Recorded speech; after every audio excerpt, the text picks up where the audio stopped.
이 XX야. 확실하다며. 내부 정보라면. 전화기를 내팽개치고 싶었습니다. 아니, 그보다 제 자신을 때리고 싶었어요. 석 달 전만 해도 3억 1천만 원이 있었습니다. 지금은 1억 5천만 원, 1억 5천만 원이 증발했어요. 단 석 달 만에. 정년 퇴임하고 노후자금 3억 5천만 원 있었어요. 아내와 둘이 편안하게 살 수 있는 돈이었죠. 그런데 대학 동창이 말했습니다. 확실한 정보라고. 증권사 임원인 친구였어요. 자기도 5천만 원 넣었다고. 석 달 후엔 2배가 된다고. 저는 믿었습니다. 전문가니까, 친구니까. 1억 5천만 원을 한 종목에 쏟아 부었어요. 결과는 참담했습니다. 이건 제 이야기입니다.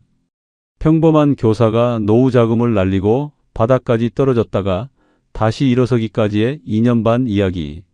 지금부터 들려드리겠습니다. 안녕하세요. 저는 박동수입니다. 올해 65살이고 지난해 35년간 몸담았던 교직을 정년 퇴임했습니다. 마지막 직위는 고등학교 교감이었어요. 그렇게 길지도 짧지도 않은 세월 동안 저는 아이들을 가르치며 살았습니다. 새벽 6시에 집을 나서 밤 9시가 넘어 집에 들어오는 날이 태반이었지만 그래도 행복했습니다. 아내와는 대학 시절 만나 40년 가까이 함께 살아왔습니다. 슬하에 아들 하나, 딸 하나를 두었고 둘 다 결혼해서 각자 가정을 꾸렸어요. 아들은 서울에서 회사를 다니고 딸은 부산에서 교사로 일합니다. 저희 부부는 수원의 25평 아파트에서 둘이 살고 있었습니다. 대출은 이미 다 갚았고 월세 받는 오피스텔 하나가 있었어요. 그게 월 100만 원 정도 나왔죠. 정년을 앞두고 제 통장에는 3억 5천만 원 정도가 있었습니다. 퇴직금이 1억 5천만 원, 그동안 모아둔 돈이 2억 원 정도였어요. 공무원 연금도 한 달에 300만 원 정도 나왔습니다. 아내도 20년 넘게 파트타임으로 일한 덕분에 국민연금이 조금 있었고요. 그러니까 매달 400만 원 정도는 들어오는 셈이었죠. 넉넉하진 않아도 편안하게 늙어갈 수 있는 금액이었습니다. 퇴임식 날 동료 교사들과 제자들이 준비해준 작은 파티가 있었어요. 꽃다발도 받고 기념패도 받았습니다. 다들 축하한다고 했지만 저는 사실 조금 허전했습니다. 35년이라는 시간이 그렇게 간단히 정리되는 게 실감이 나지 않았거든요. 집에 돌아와 소파에 앉았을 때 문득 이런 생각이 들었습니다. 이제 뭘 하며 살아야 하나? 매일 출근하던 곳이 사라진 삶이 어떤 건지 막연했어요. 그날 저녁 아내와 함께 외식을 했습니다. 아내가 말했어요. 이제 좀 쉬면서 살자고. 여행도 다니고 손주들도 자주 보러 가고. 저도 그래야겠다고 생각했습니다. 하지만 동시에 또 다른 생각도 들었어요. 3억 5천만 원이라는 돈. 이게 과연 우리 부부가 편안하게 노후를 보내기에 충분한 금액일까? 물가는 계속 오르는데 의료비도 만만치 않을 텐데 아이들한테 손 벌리고 싶지는 않았습니다. 그 무렵 마침 대학 동창회가 있었습니다.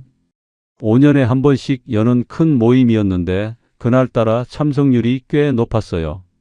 다들 비슷한 나이니까 은퇴한 사람이 많았고 저처럼 막 정년한 친구들도 여럿 있었습니다. 술자리에서 자연스럽게 노후 이야기가 나왔어요. 누군 부동산으로 돈을 좀 벌었다더라. 누군 연금이 많이 나온다더라. 그런 얘기들이었죠. 그때 옆자리에 앉은 친구가 제 어깨를 툭 쳤습니다.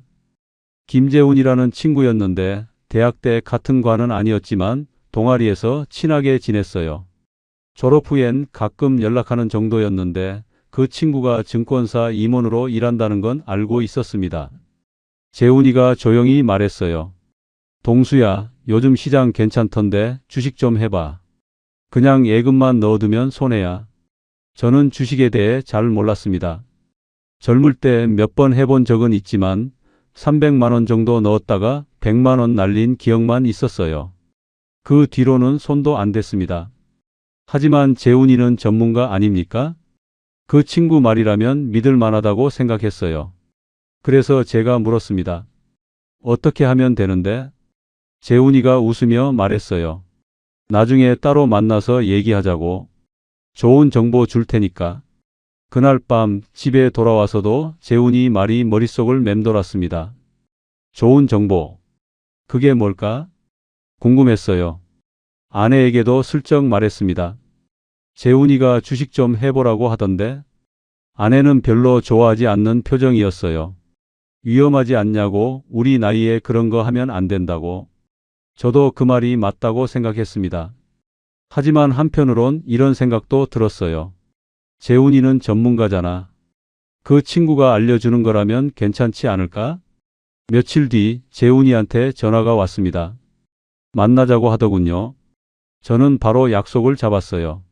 재훈이와는 강남에 있는 조용한 카페에서 만났습니다. 평일 오후였는데도 사람이 꽤 많았어요. 재훈이는 정장 차림으로 나타났습니다. 역시 증권사 임원답게 말쑥한 모습이었죠. 커피를 시키고 나서 재훈이가 먼저 말을 꺼냈어요.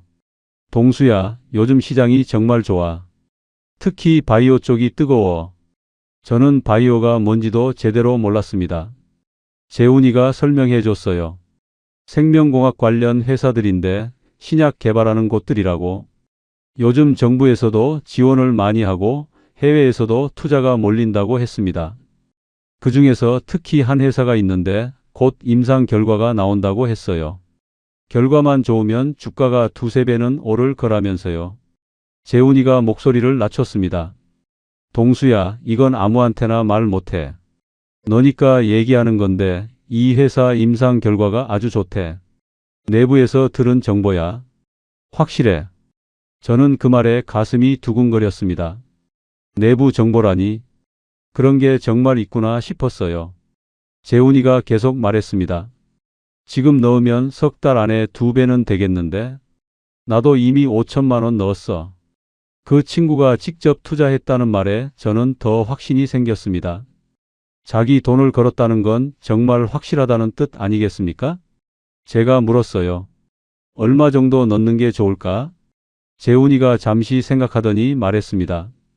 동수 형편이야 내가 아는데 3억 정도 있으면 절반은 이 종목에 넣고 나머지는 다른 성장주 몇 개 분산하는 게 좋겠어. 한 종목에만 몰빵하긴 그러니까. 저는 집에 돌아와 밤새 고민했습니다. 3억 5천만 원 중 절반이면 1억 7,500만 원인데 그건 너무 큰 돈이었어요. 하지만 재훈이 말대로라면 석 달 후엔 3억 5천만 원이 된다는 계산이 나왔습니다. 그러면 우리 노후가 훨씬 편해지겠죠? 아내한테 조심스럽게 말했어요. 재훈이가 아주 확실한 정보를 줬다고. 아내는 여전히 걱정스러운 표정이었습니다. 주식은 위험하잖아요. 우리 나이에 그런 거 하면 안 돼요. 저는 아내를 설득했습니다. 재훈이는 전문가야. 자기도 5천만 원 넣었대. 확실하니까 그런 거지. 그리고 전부 넣는 게 아니라 반만 넣는 거야. 나머지는 안전하게 분산하고. 아내는 한참을 망설이다가 결국 고개를 끄덕였어요. 당신이 판단한 거면 믿어볼게요. 다음 날 저는 재훈이한테 전화를 걸었습니다. 하겠다고 했죠. 재훈이가 아주 좋아하면서 증권계좌 만드는 법부터 차근차근 알려줬어요. 저는 그날 바로 증권사에 가서 계좌를 개설했습니다. 직원이 친절하게 설명해 줬는데 솔직히 절반도 이해가 안 됐어요. 그냥 재훈이가 알려준 대로만 하면 된다고 생각했습니다. 2억 원을 증권계좌로 옮겼습니다. 그리고 재훈이가 알려준 그 바이오 회사 주식을 1억 5천만 원어치 샀어요. 나머지 5천만 원은 재훈이가 추천한 다른 중소형주 5개에 나눠 넣었습니다. 각각 1,000만 원씩이었죠. 모두 성장 가능성이 있는 회사들이라고 했어요. 반도체 장비, 2차전지, 소재, 게임, 화장품 이런 분야였습니다. 주식을 산 그날 밤 저는 핸드폰 앱으로 제 계좌를 확인했습니다. 숫자들이 빨갛게 표시되고 초록색으로 표시되는 게 신기했어요. 바이오 회사 주식은 그날 2% 올랐습니다. 1억 5천만 원이 1억 5,300만 원이 됐죠. 하루 만에 300만 원이 늘어난 겁니다. 저는 흥분했어요. 이게 주식이구나 싶었습니다. 재훈이한테 문자를 보냈습니다. 고맙다고, 벌써 300만 원 올랐다고. 재훈이가 답장을 보냈어요. 이제 시작이야, 형. 석 달만 기다려봐. 저는 그날 밤 잠이 잘 안 왔습니다. 설레는 마음 때문이었어요. 머릿속으론 이미 계산을 하고 있었죠. 2억이 4억이 되면 아내랑 여행도 가고 손주들한테 용돈도 넉넉히 주고 아들딸한테도 조금씩 보탤 수 있겠구나. 다음 날부터 저는 매일 아침 일어나자마자 핸드폰을 켰습니다. 주식시장이 몇 시에 열리는지도 알게 됐고 장중에는 수시로 앱을 확인했어요. 주가가 오르면 기분이 좋았고 내리면 불안했습니다. 하지만 재훈이가 확실하다고 했으니 믿어야죠. 저는 그렇게 스스로를 다독였어요. 일주일이 지났을 때 바이오 회사 주식은 7% 올랐습니다. 1억 5천만 원이 1억 6천만 원이 됐어요.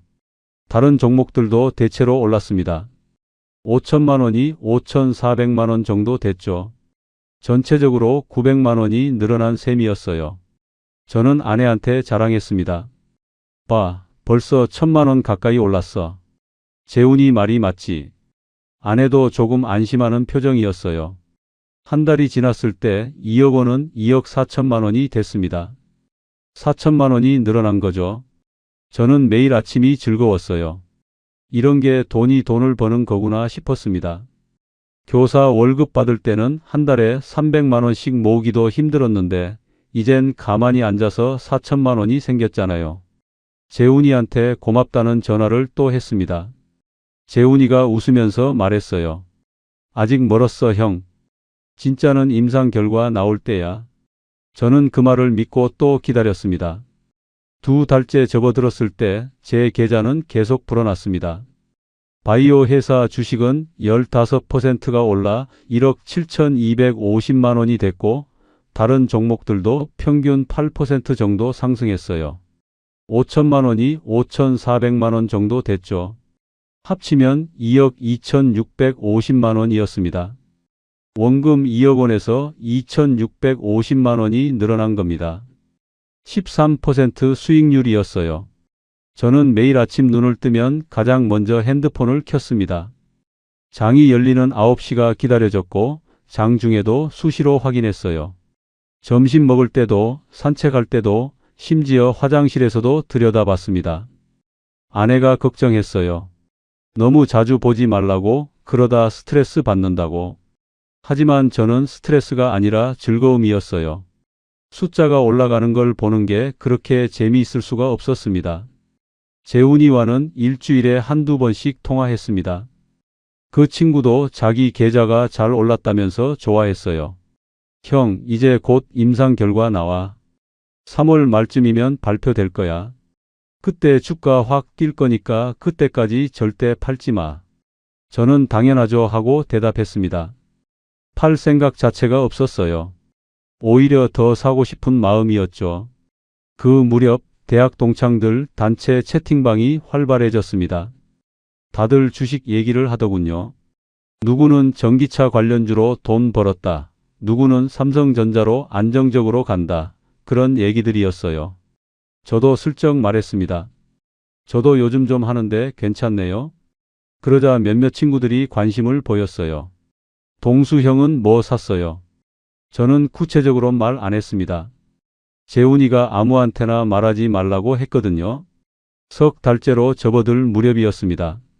바이오 회사 주식이 갑자기 확 올랐어요. 하루에 10%, 이틀째도 8%, 사흘째도 6%. 연속으로 상한가에 가까운 상승이었습니다. 1억 5천만 원이 1억 9천만 원을 넘어섰어요. 저는 흥분을 감출 수가 없었습니다. 재훈이한테 전화를 걸었죠. 왜 이렇게 올라요? 재훈이가 웃으면서 말했어요. 임상 결과 소문이 돌고 있어. 곧 공식 발표 나올 거야. 그날 밤 저는 아내한테 말했습니다. 여보, 우리 이번에 정말 잘 됐어. 벌써 9천만 원 올랐어요. 2억이 2억 9천만 원 됐다고. 아내도 놀라더군요. 그렇게 빨리 오르는 거예요. 저는 자신 있게 말했습니다. 재훈이가 확실한 정보 준 거니까요. 곧 3억 될 거예요. 그럼 우리 유럽 여행 한번 가봅시다. 아내가 수줍게 웃었어요. 오랜만에 보는 환한 미소였습니다. 다음 날도 주가는 올랐습니다. 그 다음 날도 올랐어요. 1억 9천만 원이 2억 1천만 원이 됐습니다. 다른 종목들도 함께 올라서 전체 계좌는 3억 1천만 원을 찍었어요. 원금 2억에서 1억 1천만 원이 늘어난 겁니다. 55% 수익률이었죠. 석 달 만에요. 저는 믿기지 않았습니다. 이게 정말 내 계좌 맞나 싶었어요. 재훈이가 문자를 보냈습니다. 형, 다음 주 화요일에 공식 발표 나와. 그날장 열리면 바로 상한가 칠 거야. 그때까지 절대 팔지 마. 저는 당연하다고 답장했어요. 팔 이유가 없었습니다. 오히려 나머지 1억 5천만 원도 더 넣고 싶었지만 아내가 말렸어요. 그건 우리 마지막 돈이잖아요. 그건 건드리지 맙시다. 저도 그 말이 맞다고 생각했습니다. 욕심 부리지 말자고 스스로 다짐했어요. 주말 내내 저는 들떠 있었습니다. 월요일 장이 열리길 기다렸고 화요일 발표를 손꼽아 기다렸어요.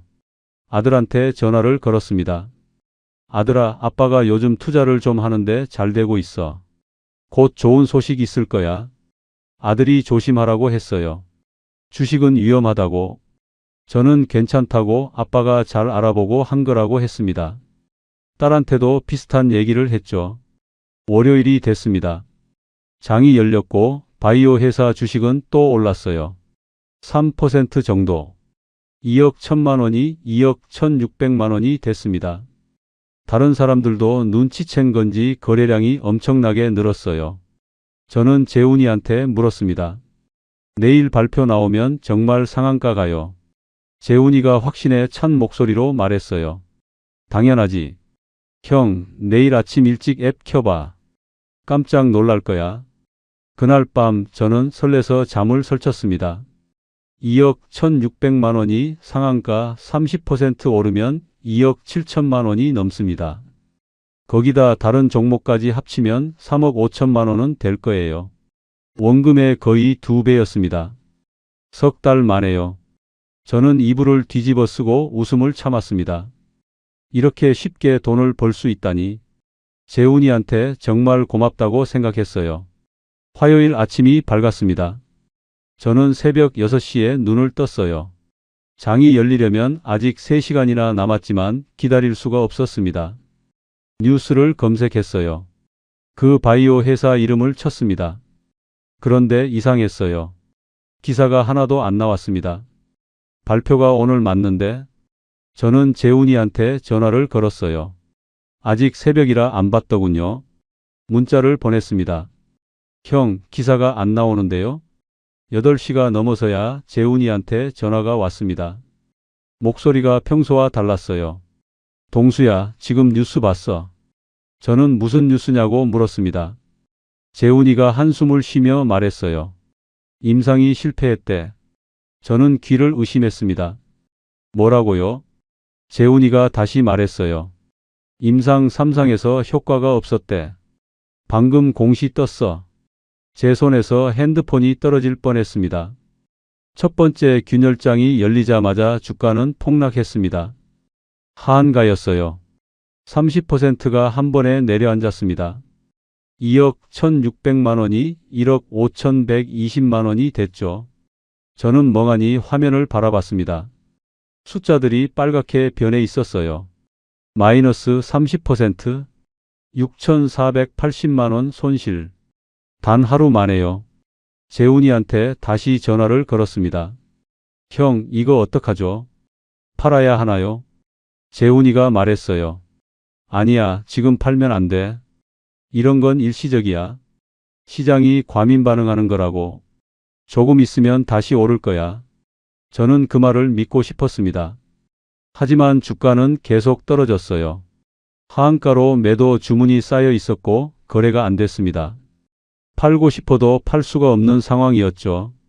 다음 날도 하한가였습니다.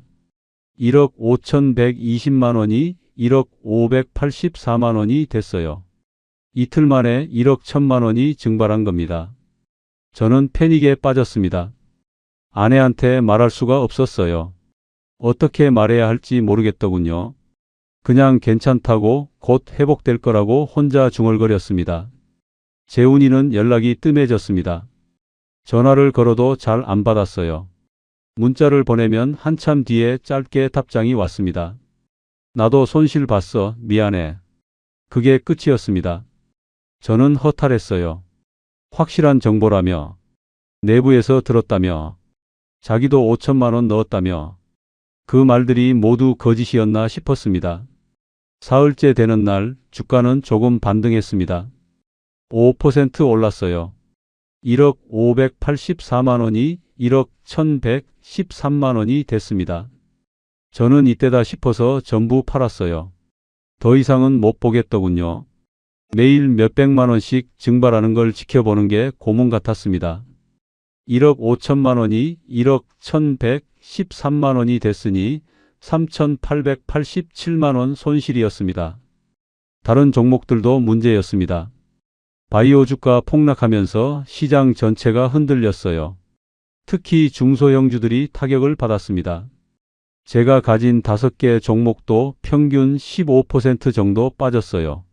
5,400만 원이 4,590만 원이 됐습니다. 810만 원 손실이었죠. 합치면 1억 5,703만 원이었습니다. 원금 2억 원에서 4,247만 원이 날아간 겁니다. 석 달 전만 해도 3억 1천만 원까지 올랐었는데 1억 1,247만 원이 사라진 거죠. 저는 현실감이 없었어요. 이게 꿈이길 바랐습니다. 아내한테 더 이상 숨길 수가 없었습니다. 그날 저녁 식사 후에 조심스럽게 말했어요. 여보, 주식이 좀 안 좋아졌어요. 아내가 물었습니다. 얼마나요? 저는 목이 메어서 한참을 말을 못했어요. 겨우 입을 열었습니다. 4천만 원 정도요. 아내가 놀라서 물었어요. 4천만 원이요? 손실이요? 저는 고개를 끄덕였습니다. 아내는 한동안 말이 없었습니다. 그러다 조용히 물었어요. 재훈 씨가 확실하다고 했다면서요. 저는 대답할 수가 없었습니다. 아내가 한숨을 쉬었어요. 그럴 줄 알았어요. 주식은 원래 그런 거예요. 저는 미안하다고 말했습니다. 아내는 고개를 저었어요. 이미 일어난 일인데 어쩌겠어요. 그래도 1억 6천만 원은 남았잖아요. 그날 밤 저는 잠을 이룰 수가 없었습니다. 천장을 바라보며 계속 생각했어요. 왜 그랬을까? 왜 재훈이 말을 그렇게 믿었을까? 왜 1억 5천만 원이나 한 종목에 몰았을까? 조금만 분산했어도, 조금만 신중했어도 이렇게까지 되지는 않았을 텐데. 후회가 밀려왔습니다. 다음 날부터 저는 주식 앱을 지웠습니다. 더 이상 보고 싶지 않았어요. 하지만 머릿속에선 계속 숫자가 맴돌았습니다. 4천만 원. 교사로 일할 때 1년 연봉이 6천만 원 정도였는데 그중 3분의 1을 석 달 만에 날린 겁니다. 아끼고 아껴서 35년 동안 모은 돈인데 재훈이한테 마지막으로 전화를 걸었습니다. 형, 어떻게 된 거예요? 확실하다고 했잖아요. 재훈이가 미안하다고 했어요. 나도 몰랐어, 동수야. 나도 손실 컸어. 정말 미안해. 저는 화가 났습니다. 형이 전문가잖아요. 내부 정보라고 했잖아요. 재훈이가 말했어요. 동수야, 주식에 확실한 건 없어. 나도 잘못 봤어. 정말 미안하다고밖에 할 말이 없네. 전화를 끊고 나서 저는 한참을 멍하니 앉아 있었습니다. 확실한 건 없다. 그 말이 귓가에 맴돌았어요. 그럼 처음부터 왜 확실하다고 한 거죠? 왜 1억 5천만 원을 넣으라고 한 거죠? 저는 재훈이한테 배신감을 느꼈습니다. 동시에 제 자신한테도 화가 났어요. 왜 그렇게 쉽게 믿었을까? 남은 1억 5,703만 원을 어떻게 할지 고민했습니다. 계좌에 그대로 두자니 불안했고 그렇다고 더 투자할 용기도 없었어요. 결국 전부 현금으로 빼서 은행 예금에 넣었습니다. 1억 5천만 원짜리 정기예금. 금리가 4%였으니 1년에 600만 원 정도 이자가 나오는 셈이었죠. 아내와 앉아서 계산을 해봤습니다. 공무원 연금 300만 원, 아내 국민연금 50만 원, 월세 100만 원, 예금 이자 한 달에 50만 원. 합치면 500만 원이었어요.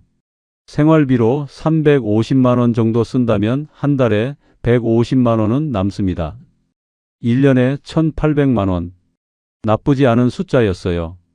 그런데 왜 이렇게 허전할까요? 석 달 전만 해도 3억 1천만 원이 있었습니다. 지금은 1억 5천만 원이에요. 1억 5천만 원이 사라졌습니다. 저는 매일 그 생각만 했어요. 석 달이 지났습니다. 여름이 왔고 날씨는 더워졌지만 제 마음은 계속 겨울이었어요. 아침에 눈을 뜨면 가장 먼저 떠오르는 게 그 숫자였습니다. 1억 5천만 원. 사라진 돈. 돌이킬 수 없는 실수. 저는 점점 무기력해졌어요. 아내는 더 이상 주식 얘기를 꺼내지 않았습니다. 하지만 저는 알 수 있었어요. 아내도 힘들어 한다는 걸. 가끔 한숨을 쉬는 소리가 들렸고 예전만큼 밝게 웃지 않았습니다. 제 잘못이었죠. 아내 말을 들었어야 했는데 위험하다고 했잖아요. 저는 자책감에 시달렸습니다. 아들이 전화를 걸어왔습니다. 아빠, 요즘 어떠세요? 저는 괜찮다고 대답했어요. 아들이 조심스럽게 물었습니다. 투자는 어떻게 됐어요? 그때 잘 되고 있다고 하셨잖아요. 저는 말문이 막혔습니다. 한참을 망설이다가 사실대로 말했어요. 실패했어. 좀 많이 잃었어. 아들이 놀라서 물었습니다. 얼마나요? 저는 대충 얼버무렸습니다. 그냥 좀. 괜찮아. 딸한테도 비슷한 전화가 왔습니다. 딸은 더 직설적이었어요. 아빠, 주식 손실 봤다면서요. 오빠한테 들었어요. 얼마나 잃으셨어요? 저는 대답하기 싫었지만 결국 말했습니다. 4천만 원 정도. 딸이 한숨을 쉬었어요. 아빠, 왜 그러셨어요? 우리 나이에 그런 거 하시면 안 되는 거 아시잖아요. 저는 아빠도 안다고 실수했다고 말했습니다. 아이들이 걱정하는 게 느껴졌습니다. 며칠 후 아들이 100만 원을 송금했어요. 문자가 왔습니다. 아빠, 조금이지만 보태세요. 저는 거절하고 싶었지만 아들 마음을 생각해서 받았습니다. 딸도 50만 원을 보냈어요. 아빠, 필요하시면 언제든 말씀하세요. 저는 눈물이 날 것 같았습니다. 부모가 자식한테 돈을 받다니. 그 돈을 다시 아이들한테 돌려보냈습니다. 고맙지만 아빠는 괜찮다고 연금도 있고 예금도 있으니 걱정하지 말라고 했어요. 아이들은 더 이상 보내지 않았지만 전화할 때마다 조심스러워하는 게 느껴졌습니다. 제가 아이들한테 걱정을 끼쳤구나 싶었어요. 여름이 깊어갈 무렵 집에 있는 게 답답해서 밖으로 나갔습니다. 도서관에 가서 책을 읽으려고 했지만 집중이 안 됐어요. 공원을 산책했지만 발걸음이 무거웠습니다. 옛날 학교 동료들을 만났지만 즐겁지 않았어요. 다들 제 표정이 안 좋다고 걱정했습니다. 무슨 일 있냐고 물었지만 말할 수 없었어요. 어느 날 재훈이한테 연락이 왔습니다. 동수야, 식사 한번 하자. 저는 거절하려다가 결국 만나기로 했어요. 궁금했습니다. 그 친구는 어떻게 지내는지, 후회는 하는지. 재훈이를 만났을 때 그 친구는 여전히 말끔한 모습이었어요. 하지만 얼굴에 피곤함이 역력했습니다. 재훈이가 먼저 사과했습니다. 동수야, 정말 미안해. 내가 잘못 봤어. 나도 3천만 원 날렸어. 저는 3천만 원이라는 말에 씁쓸했습니다. 그 친구한테는 3천만 원이지만 저한테는 4천만 원이었고 그게 제 전 재산의 12%였어요.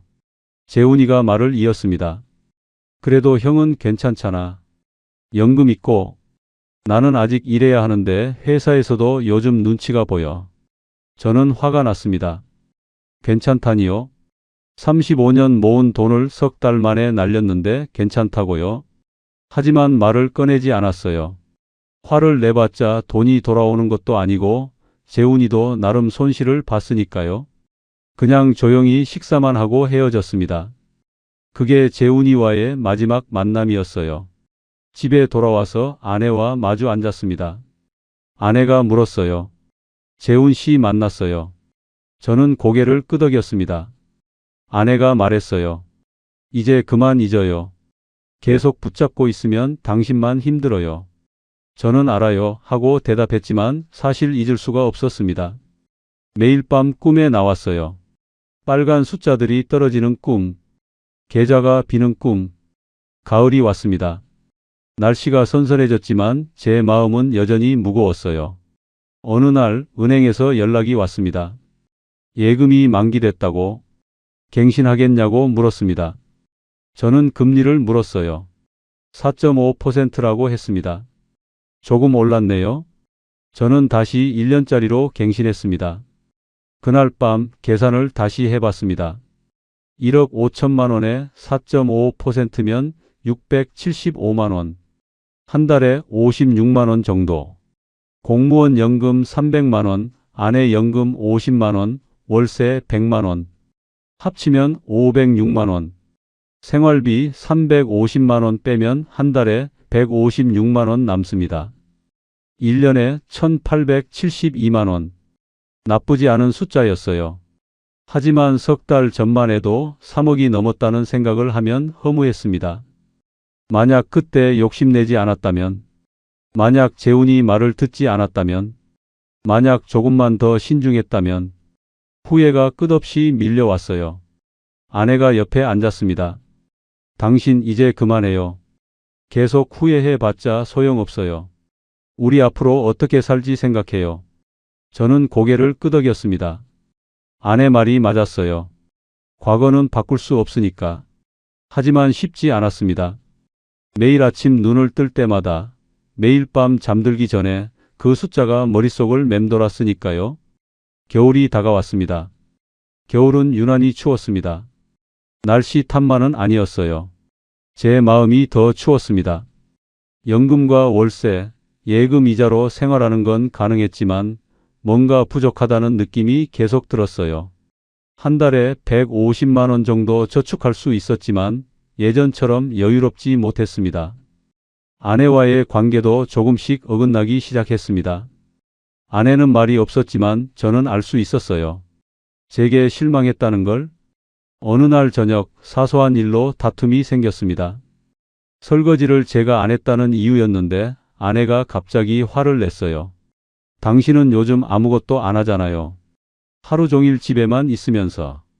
저는 반박했습니다. 제가 뭘 어떻게 하라고요? 일자리라도 있어야 하지 않겠어요? 아내가 말했어요. 일자리는 찾아보셨어요. 그냥 집에 앉아서 한숨만 쉬고 계시잖아요. 저는 말문이 막혔습니다. 사실이었거든요.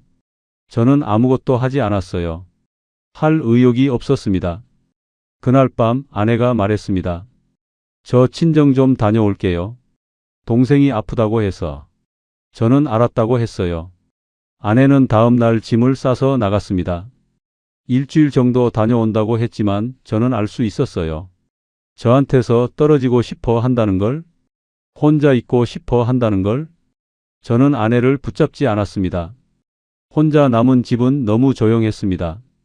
텔레비전을 켜놔도 소리가 들리지 않는 것 같았어요. 밥을 먹어도 맛이 없었습니다. 하루하루가 그냥 흘러갔어요. 아침에 눈을 뜨고 점심을 대충 먹고 저녁을 먹고 다시 잠드는 것. 그게 전부였습니다. 일주일이 지났지만 아내는 돌아오지 않았습니다. 전화를 걸면 짧게 대답하고 끊었어요. 조금만 더 있겠다고. 동생이 아직 좀 안 좋다고. 저는 알았다고만 했습니다. 사실 아내가 언제 돌아올지 궁금하지도 않았어요. 그냥 모든 게 무의미했습니다. 아들이 찾아왔습니다. 아빠, 괜찮으세요? 엄마가 걱정하시던데? 저는 괜찮다고 했어요. 아들이 주위를 둘러보더니 말했습니다. 집이 너무 어질러졌네요. 청소 안 하세요? 저는 귀찮아서요 하고 대답했습니다. 아들이 한숨을 쉬며 청소를 시작했어요. 저는 그냥 가만히 앉아 있었습니다. 아들이 청소를 마치고 저와 마주 앉았습니다. 아빠, 이러시면 안 돼요. 엄마도 힘드시고 저희도 걱정돼요. 뭐라도 하셔야죠. 일을 하시든 봉사활동을 하시든. 저는 일이 어디 있냐고 했어요. 65살을 누가 뽑겠어요? 아들이 말했습니다. 요즘은 70살까지도 일하던데요. 아빠는 교감까지 하신 분이잖아요. 학원이나 교육 관련 일자리 알아보세요. 저는 듣는 둥 마는 둥 했습니다. 하지만 아들이 간 후에 곰곰이 생각해 봤어요. 아들 말이 맞았습니다. 이렇게 있다간 정말 망가지겠구나 싶었어요. 아내도 안 돌아올 것 같았고 아이들도 점점 더 걱정하게 될 거예요. 뭔가 해야 했습니다. 다음 날 저는 컴퓨터를 켰습니다. 오랜만이었어요. 구인구직 사이트를 검색했습니다. 교육 관련 65살 이상 가능. 생각보다 자리가 없었어요. 대부분 50대까지만 받았고 60대를 받는 곳은 경비나 청소 같은 일뿐이었습니다. 저는 실망했지만 포기하지 않았어요. 며칠을 검색한 끝에 학원 야간 관리직이라는 공고를 발견했습니다. 저녁 7시부터 밤 11시까지 학원 시설 관리와 학생 안전 관리. 월급은 160만 원이었어요. 많지 않았지만 없는 것보단 나았습니다. 연령 제한이 없다고 적혀 있었어요. 저는 지원서를 냈습니다. 일주일 후 면접 연락이 왔습니다. 저는 가장 좋은 옷을 입고 학원에 갔어요. 원장이 저를 맞이했습니다. 중년 여성이었는데 이력서를 보더니 놀라워했어요. 교감 선생님이셨어요. 그런데 왜 이런 일을 하시려고요? 저는 솔직하게 말했습니다. 시간이 많아서요. 뭔가 하고 싶어서요. 원장이 고개를 끄덕였습니다. 좋아요. 이 일은 힘들지 않아요. 그냥 학생들이 늦게까지 공부하니까 안전하게 관리하고 시설 점검하고 그 정도예요. 하실 수 있으세요? 저는 할 수 있다고 대답했어요. 원장이 웃으며 말했습니다. 그럼 다음 주 월요일부터 출근하세요. 집에 돌아와서 아내한테 전화를 걸었습니다. 여보, 저 일자리 구했어요. 학원에서 야간 관리하는 거예요. 아내가 놀라워했어요. 정말요? 잘했네요. 저는 오랜만에 뿌듯했습니다. 뭔가 해냈다는 느낌이었어요. 아내가 말했습니다. 그럼 제가 이번 주말에 들어갈게요. 저는 고맙다고 했어요. 주말에 아내가 돌아왔습니다. 한 달 만이었어요. 아내는 여전히 조심스러웠지만 예전보다는 나아 보였습니다. 제가 일을 구했다는 게 긍정적인 신호였나 봐요. 저는 아내한테 말했습니다. 미안해요. 그동안 힘들게 해서. 앞으로는 잘할게요. 아내가 고개를 끄덕였어요. 천천히 해요. 우리 나이에 뭐 그렇게 급해요. 월요일 첫 출근이었습니다. 저녁 7시에 학원에 도착했어요. 원장이 업무를 설명해 줬습니다. 학생들 출입 체크하고 자습실 순찰하고 화장실 청소하고 불 끄고 문 잠그고. 간단했습니다. 저는 성실하게 했어요. 학생들한테 인사도 건넸고 공부하는 모습을 지켜봤습니다. 옛날 교사 시절이 떠올랐어요. 첫 달 월급을 받았을 때 저는 기뻤습니다. 160만 원. 적은 돈이지만 제가 일해서 번 돈이었어요. 아내한테 보여줬습니다. 여보, 내가 번 거예요. 아내가 웃으며 말했어요. 수고했어요. 저녁은 제가 살게요. 우리는 오랜만에 외식을 했습니다. 3만 원짜리 저렴한 식당이었지만 그날만큼은 행복했어요. 조금씩 일상이 돌아왔습니다. 학원 일을 시작한 지 석 달이 지났습니다. 이제는 익숙해졌어요.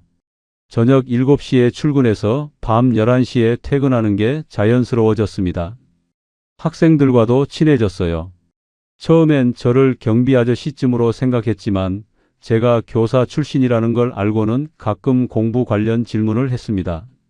저는 기꺼이 답해줬어요. 어느 날 고등학생 한 명이 물었습니다. 선생님, 논술 좀 봐주실 수 있어요? 저는 흔쾌히 그러겠다고 했어요.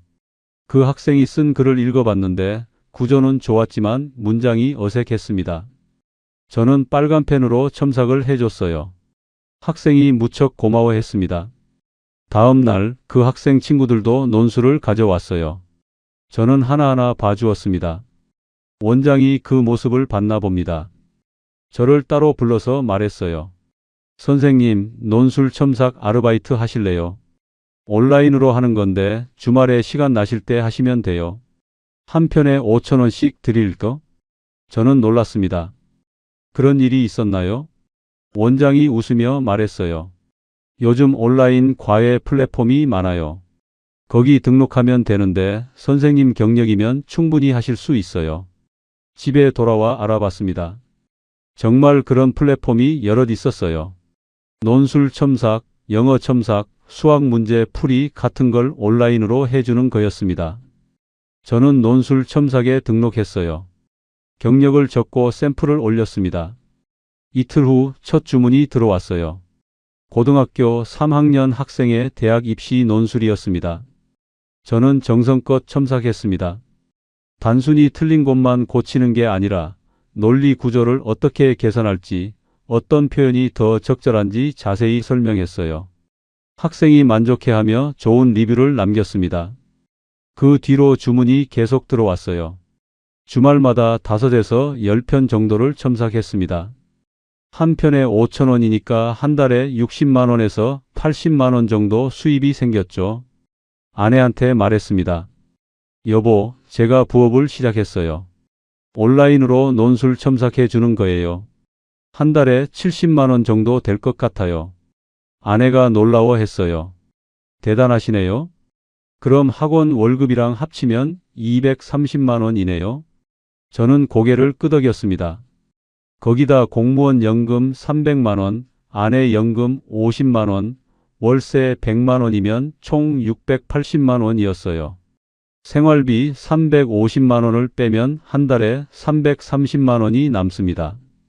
1년에 3,960만 원, 거의 4천만 원이에요. 작년에 잃어버린 돈의 절반을 1년 만에 회복하는 셈이었죠.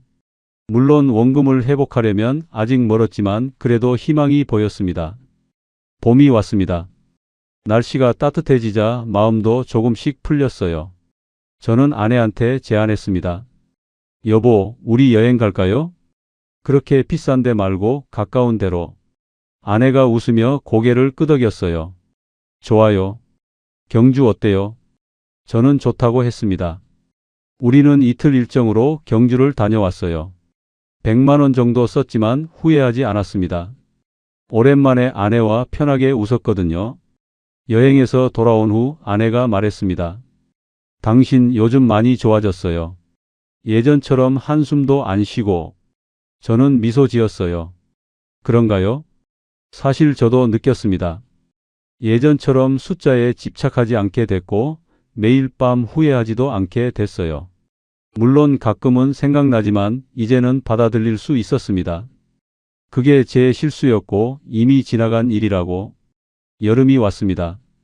학원은 여름방학 특강으로 바빠졌어요. 저도 일이 좀 늘었지만 싫지 않았습니다. 오히려 보람찼어요.